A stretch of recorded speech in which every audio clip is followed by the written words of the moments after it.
Make sure the washer is disconnected from the wall outlet before proceeding. Set the water temperature switch on warm and open the controls panel. Set your multimeter to read ohms. Disconnect the orange wire from the switch.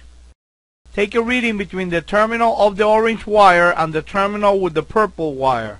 And take another reading between the terminal of the orange wire and the terminal with the white-blue wire. The two readings should be close to 0 ohms. If any of the two readings is infinity, the water temperature switch is bad and you need to replace it.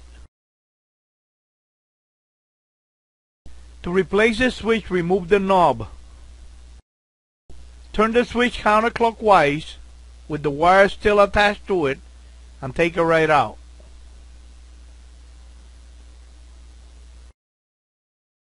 Transfer the wires from the bad switch to the new one. Set the new switch in place and turn it clockwise to lock it up.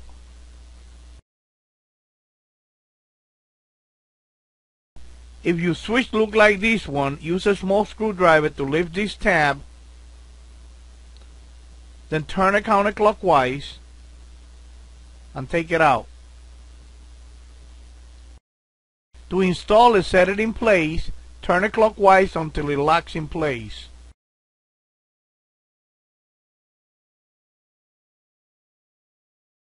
Close the controls panel and install the knob.